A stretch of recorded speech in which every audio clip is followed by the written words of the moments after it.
Hello and welcome to our show, The Crossover, a show about bridging gaps between Jews and Christians. Today we have a special guest, Dr. Richard Booker, who's an author of many books. He takes Christians on tours to Israel for the past 15 years and also to the Holocaust Museum. He's the founder of the Institute of Hebraic Christian Studies. I just want to mention a few of the books that he's written. One is well known, The Miracle of the Scarlet Thread. I think it's 350,000 copies and also been translated in many languages. It explains how the two testaments are woven together by the scarlet thread of the blood covenant to tell one complete story throughout the Bible. Another book that I'd like to mention because it's relevant to what we're talking about today is The Time to Favor Zion Has Come. This is right here, the book. And it's a small book, so it's easy to read and quick, but it's potent. It's a prophetic teaching book explaining how God is restoring Zion in preparation for the soon coming of the Messiah. Whether you believe he's come already and it'll be his second time returning to Israel or it'll be his first time, but he is coming to Zion. And today we're going to be speaking with Dr. Booker, and Mitch is going to be speaking with him about a forgotten American Jewish patriot, Haym Solomon. So here they are. Welcome to the show. We're glad that you're here. And it's the Independence Day show, and we're just thinking of the song Lee Greenwood made so famous, Proud to be an American. And today we want to give honor. I found a website that was the Hall of Famers, Jewish Hall of Famers. And we want to take a little moment today and give some honor to some Jewish Hall of Famers that you may never have, you've known the name, but maybe you didn't know one in particular, how important he was to this country. Some other Jewish people that have really impacted the world in science and music, America in particular, that you may not be aware of, just to give some mention here, would be Albert Einstein. Need any more be said? Albert Schweitzer, doctor, missionary. Jonas Salk, the vaccination that saved so many lives. Leonard Bernstein, George Gershwin, in the music and the arts, Irving Berlin. And that's just a small sampling of some of the Jewish people that have greatly impacted our society. There's one more that you maybe don't know. He was Jewish, but without him we may not have found the land America, and that was Christopher Columbus, also a Jewish man, and obviously we know the history there. Well, there's one more person we want to talk about in more detail on this program and give honor to, is a name that you probably never heard of. I never heard of him. And without him, I think we could say that the American Revolution never would have come about, and the freedoms that this country had initially, if it wasn't for this gentleman, Haym Solomon. And Dr. Booker, would you say that's a pretty blown out statement or accurate? I think that's pretty accurate. We'd still be drinking tea and saying jolly good old chap if it hadn't been for Haym Solomon. That's right. And that's a wonderful roll call of names that you gave. I was chuckling when you read Irving Berlin, this great Jewish man who gave us White Christmas and the Easter parade. You know? Isn't that funny? That's true. Well, Dr. Booker, when we go back in history and look at the American Revolution, you know, we know General George Washington, we know General Lafayette, but Haym Solomon, who is he and why should we even know him? He's a forgotten patriot, and as you said, without Haym Solomon, most likely all historians agree there would be no America as we know it today. In 1975, the United States Postal Department issued a very interesting series of stamps. I happen to have one right here. It's a bit too small for the camera to see, but it's a treasure of mine. And this was a special series of stamps. On the front of it, and by the way, this was 10 cents, so I wish we could get away with that today. We could mail our letters for 10 cents. It says, "Contributors to the cause," is what's on the front of this stamp. So there was a series of stamps honoring American patriots who contributed to the Revolutionary War effort. And then down below it has this name, Haym Solomon, financial hero. The thing that makes this stamp very unique is the part that's printed on the back. Now, I don't know if any of our viewers have ever seen a stamp where the glue part that you lick and go like that, you know, actually has writing on the back. But this has in green ink some words, and it says, financial hero. Businessman and broker Haym Solomon was responsible for raising most of the money needed to finance the American Revolution and later to save the new nation from collapse. Now that's such an incredible, powerful statement. I think I'd like to read it again and invite the viewers to really tune in and listen to what these words mean. Responsible for raising most of the money needed to finance the American Revolution and later to save the new nation from collapse. So Haym Solomon not only got us going, he kept us going. And what are some of the situations that came about that Haim even came into prominence? How did they find him? How did they come to him? Where did he come from? Well, Haym Solomon fled Poland really in the 1700s when there was some persecution in that part of the world, and he came onto the stage of world history and American history, one of those God-appointed people who was needed at a certain point in time in history.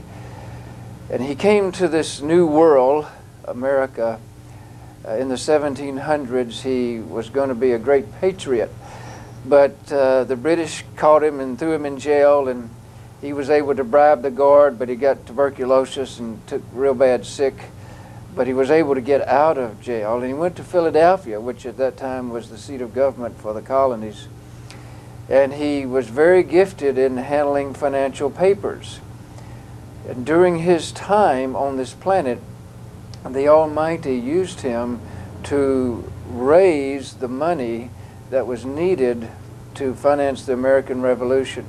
Now, it's very hard for us today to really visualize the story, but if any of our viewers have been to New England and seen the enactment of Washington crossing the Delaware with snow on the ground and the river frozen, you have to think of Daniel Boone and Davy Crockett here fighting the British Empire, and they had hardly any soldier had a full uniform. And this was a ragtag group of people that just come out of the woods to try to rally around the leaders, and many of them had no muskets. They were just fighting with their bare hands. They were not trained militia and soldiers. They were just patriotic freedom fighters. Many of them didn't have shoes. They didn't have boots. They didn't have socks. They didn't have blankets. Can you imagine trying to fight the great empire from Britain, and you're sleeping out in the snow? You don't even have any boots, and your toes are frostbitten, and you're trying to find a musket somewhere to fire at somebody. I mean, this is going to be an act of God for the new colonial revolutionaries to win this war. And this man, Haym Solomon, came on the scene, sent by the hand of God, there's no doubt. And he saw the condition of Washington's troops, and his heart went out to these people. And somehow he had an understanding that someday in the future, the ancient capital of the Jewish people, Jerusalem, would once again rise from her ashes. And the Jewish people in the future would someday be able to go back to their ancient land of Israel. But he believed in his heart that this new country, America, would be a safe haven for the Jewish people. And he wanted to do everything that he could to help the new nation survive. And he gave all of his fortune. We'll talk more about it. But this is who this man is. Without him, there would be no America today.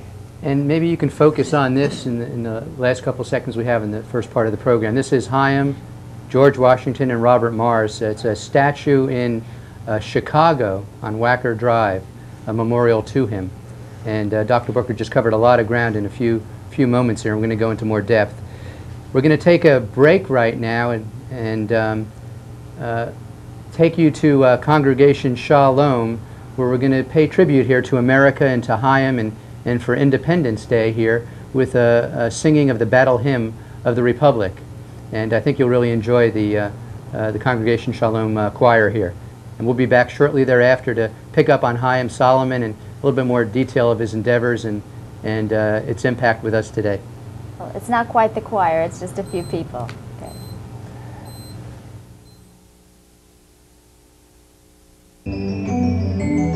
Mine eyes have seen the glory of the coming of the Lord. He is trampling out the vintage where the grapes of wrath are stored. He has loosed the faithful lightning of his terrible swift sword. His truth is marching on. Glory, glory, hallelujah. Glory, glory, hallelujah. Glory, glory, hallelujah. His truth is marching on. He has sounded forth the trumpet that shall never call retreat. He is sifting out the hearts of men before his judgment seat. Oh, be swift, my soul, to answer him. Be jubilant, my feet. Our God is marching on. Glory, glory, hallelujah. Glory, glory, hallelujah. Glory, glory, hallelujah. His truth is marching on.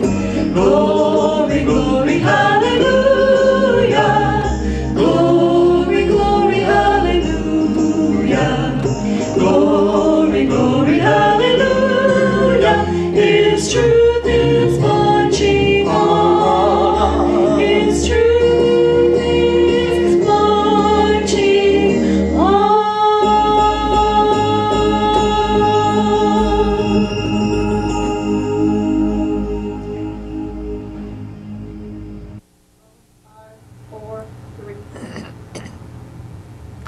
His truth is marching on. You sing it all the time, but now, today, you're going to hear the truth of the American Revolution. And if it wasn't for Haym Solomon, we maybe would not have the freedoms that we have today due to this man's resources and abilities. Dr. Booker was just touching on it. He was thrown in prison.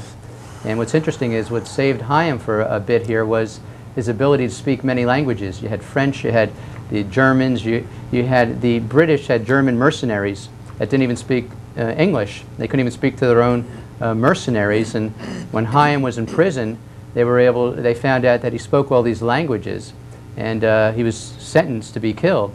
And they took him from prison to use as a translator. And when they did that, Haym's passion for freedom for this country came about, because when they gave him a little bit of freedom to be a translator for them and to feed them, he had access in the commodity business from his dealings abroad to bring food. Well, he also now started raising funds for the revolution. He started helping the French and the American prisoners to escape. He restarted his brokerage business. I mean, to give the guy an inch, and he went as far as he could to fight for freedom. Well, Dr. Booker, tell us a little bit about Haym and the amounts of money that he supposedly was able to raise, and how much was that, and a little bit of his latter days. Well, the interesting thing about Haym Solomon was Robert Morris, who was treasurer of the Continental Congress, had no authority to tax the colonies. So they had no way to raise the money to get arms from the French to supply Washington and his troops. And this is why this man, Haym Solomon, was so absolutely necessary for the revolution, because he was the man there in place who could get the money for Robert Morris. And Robert Morris, who was an anti-Semitic, according to the history books, hated to come to this Jew and beg for this money, came over and over and over, 72 or 75 times in a 3 or 4 year period. He came to beg Haym Solomon for money to help in the revolutionary cause. Now that's interesting, because Robert Morris also formed a bank with the leading merchants in that day to raise money, but the bank failed.